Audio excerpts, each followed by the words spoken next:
Жумуш издегендерге жумуш бар. Эгер сиздин айлык маянаңыз аз болуп жаткан болсо, анда сизге 120 миңден 180 миңге чейинки жумуштарды сунуштайбыз. Лайктан басып, катталып, достор менен бөлүшүп туруңуздар. Эгер сиздер Кыргызстанда же болбосо башка шаарда болсоңуздар, ойлонбой эле коюңуздар. Билетиңиздерди биз өзүбүз алып берип, өзүбүз аэропорттон тосуп, жана жатаканага жайгаштырабыз. Документтери легальный жана официальный трудовой договор берилет, баары официальный. Анда эмесе жумуш кайтыл жерде болоруну мен сиздерге айта кетейин. Москва шаарынан 200 км алыстыкта Вязьма шаарында рыбный заводко 18 жаштан 45 жашка чейинки жумушчулар керек.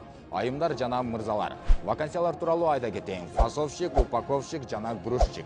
Условиялары тууралуу айта кетет турган болсом, жатакана бекер, тамак аш бекер, спецодежда бекер жана регистрация жана трудовой договор бекер жасалып берилет. Жана ошондой эле билеттерди биз алып беребиз, бирок сиздердин биринчи айлык маянаңыздардан кармалат. Эгер ушул жумуш сиздерди кызыктырган болгон болсо, экрандагы көрсөтүлгөн номерлерге байлансаңыздар болот. Жана ошондой эле ушул видеого лайктан басып, катталып, достор менен, тууган уруктар менен бөлүшкөндү унутпаңыздар. Алар да өзүнүн жумушун таап алышсын.